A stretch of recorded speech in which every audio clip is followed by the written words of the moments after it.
आंखों पर स्याह चश्मा, हाथ में बैग थामे अदाकारा मीरा आई तो थी अपनी फिल्म होटल की प्रमोशन के लिए, लेकिन मां के आलमी दिन पर वालदा को खास तोहफा देना ना भूली और मीडिया के सामने बरमला ऐलान किया कि वो मां को क्या देना चाहती हैं। अम्मी को बिज़नेस क्लास का टिकट दे रही हूँ और अम्मी को मैं कह रही हूँ कि आप जाके ज़रा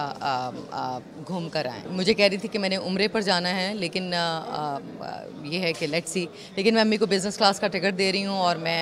अम्मी को पैसे भी दे रही हूँ। प्रेस कॉन्फ्रेंस के दौरान खूबरू अदाकारा ने जहां फिल्म की रिलीज में ताखीर की वजूहात बयान की, वहीं वो अपनी अदाकारी के भी गुन गाती नजर आईं। एक तो मुझे अवार्ड मिला बेस्ट एक्ट्रेस का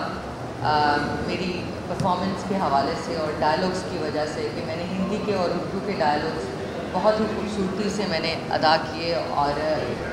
डायलॉग्स की तारीफ हुई, एक्टिंग के हवाले से इस फिल्म में मेरी तारीफ हुई। जाते जाते मीरा ने ये भी बता दिया कि लॉलीवुड और बॉलीवुड फिल्म इंडस्ट्री का आपस में कोई मुकाबला नहीं।